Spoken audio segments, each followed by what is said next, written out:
How to transfer apps to new iPhone 16 Pro Max. So let's start the video. First of all, open settings and then click on Apple account and then log in the same Apple account to your new iPhone 16 Pro Max and then open a app store and then click on account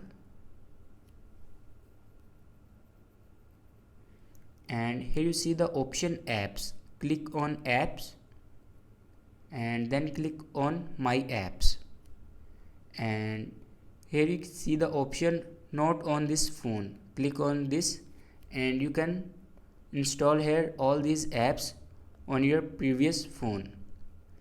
So this is the way to transfer apps to new iPhone 16 Pro Max. Thanks for watching this video.